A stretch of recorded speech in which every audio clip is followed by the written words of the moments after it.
کفار قریش اور جنگ بدر۔ کفار قریش چونکہ مسلمانوں سے پہلے بدر میں پہنچ گئے تھے، اس لیے مناسب جگہوں پر ان لوگوں نے اپنا قبضہ جما لیا تھا۔ حضور صلی اللہ علیہ وآلہ وسلم جب بدر کے قریب پہنچے تو شام کے وقت حضرت علی، حضرت زبیر، حضرت سعد بن ابی وقاص رضی اللہ تعالی عنہ کو بدر کی طرف بھیجا تاکہ یہ لوگ کفار قریش کے بارے میں خبر لائیں۔ ان حضرات نے قریش کے 2 غلاموں کو پکڑ لیا جو لشکر کفار کے لیے پانی بھرنے پر مامور تھے۔ حضور صلی اللہ علیہ وآلہ وسلم نے ان دونوں غلاموں سے دریافت فرمایا کہ بتاؤ اس قریشی فوج میں قریش کے سرداروں میں سے کون کون ہے؟ تو دونوں غلاموں نے بتایا کہ عتبہ بن ربیعہ، شیبہ بن ربیعہ، ابو الجنتری، حکیم بن حزام، نوفل بن خویلد، حارث بن عامر، ندر بن حارث، زمعہ بن الاسود، ابو جہل بن حشام، امیہ بن خلف، سہیل بن عمرو بن عبدود، عباس بن عبد المطلب وغیرہ سب اس لشکر میں موجود ہیں۔ یہ فہرست سن کر حضور صلی اللہ علیہ وسلم نے اپنے اصحاب کی طرف متوجہ ہوئے اور فرمایا کہ مسلمانوں سن لو، مکہ نے اپنے جگر کے ٹکڑوں کو تمہارے طرف ڈال دیا ہے۔ سیرت النبویہ ابن حشام، غزوہ بدر الکبریٰ، صفحہ نمبر 254۔ تاجدار دو عالم صلی اللہ علیہ وسلم بدر کے میدان میں۔ حضور صلی اللہ علیہ وسلم نے جب بدر میں نزول فرمایا تو ایسی جگہ پڑاؤ ڈالا کہ جہاں نہ کوئی کنواں تھا نہ کوئی چشمہ، اور وہاں کی زمین اتنی ریتلی تھی کہ گھوڑوں کے پاؤں زمین میں دنستے تھے۔ یہ دیکھ کر حضرت حباب بن منذر رضی اللہ تعالیٰ نے عرض کیا کہ یا رسول اللہ صلی اللہ علیہ وسلم، آپ نے پڑاؤ کے لیے جس جگہ کو منتخب فرمایا ہے یہ وحی کی روح سے ہے یا فوجی تدبیر ہے؟ آپ صلی اللہ علیہ وسلم نے فرمایا کہ اس کے بارے میں کوئی وحی نہیں اتری ہے۔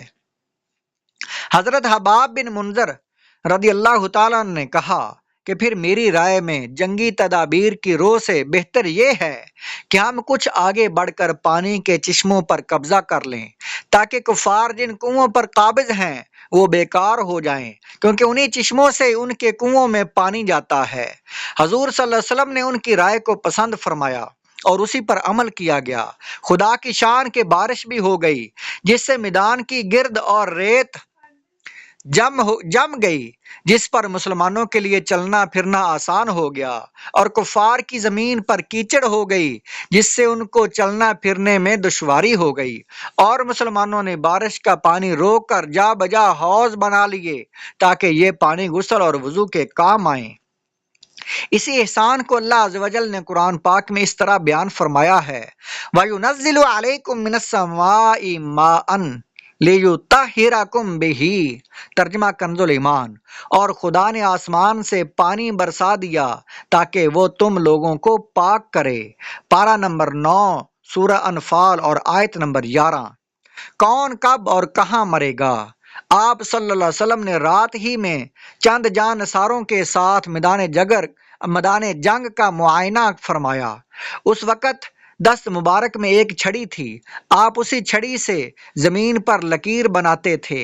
فقال رسول اللہ صلی اللہ علیہ وآلہ وسلم ھذا مصرع فلان قال ویدع یدہ علی الارض ہا ہنا قال فما مات احدہم عن موضع ید رسول اللہ صلی اللہ علیہ وسلم۔ آپ صلی اللہ علیہ وسلم نے یہ فرما رہے تھے آپ صلی اللہ علیہ وسلم کہ یہ فلاں کافر کے قتل ہونے کی جگہ ہے، اور اپنے ہاتھ مبارک کل یہاں فلاں کافر کی لاش پڑی ہوئی ہوگی۔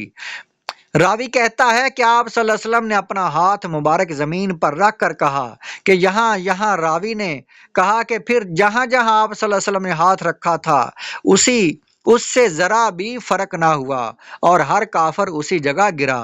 یعنی آپ صلی اللہ علیہ وسلم نے جس جگہ جس کافر کے قتل گاہ کی بتائی تھی، نشانی بتائی تھی، اس کافر کی لاش ٹھیک اسی جگہ پائی گئی۔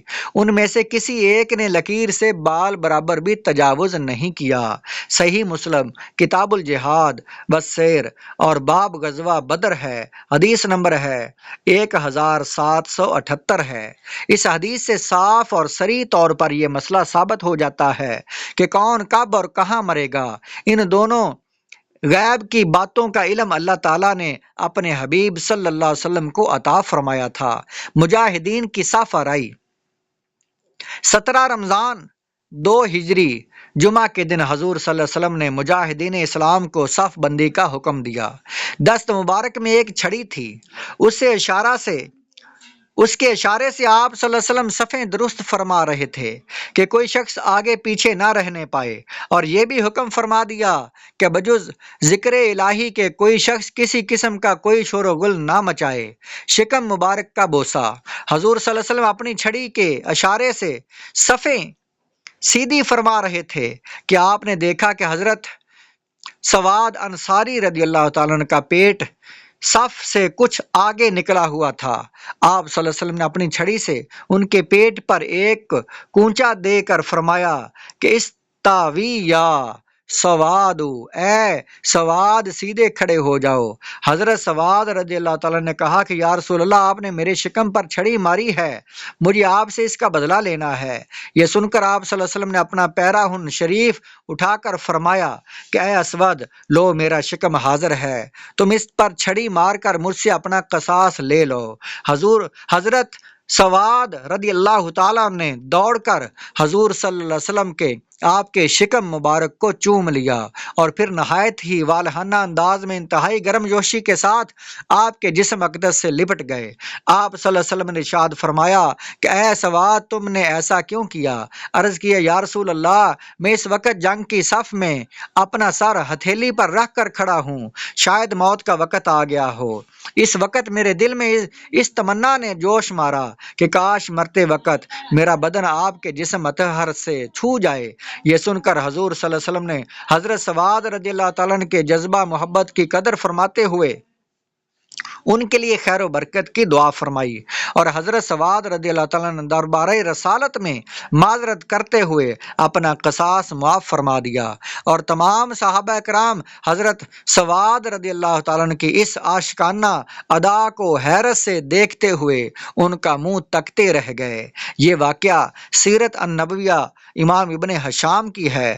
غزوہ بدر الکبریٰ صفحہ نمبر 259 ہے اور صفحہ نمبر 268 ہے۔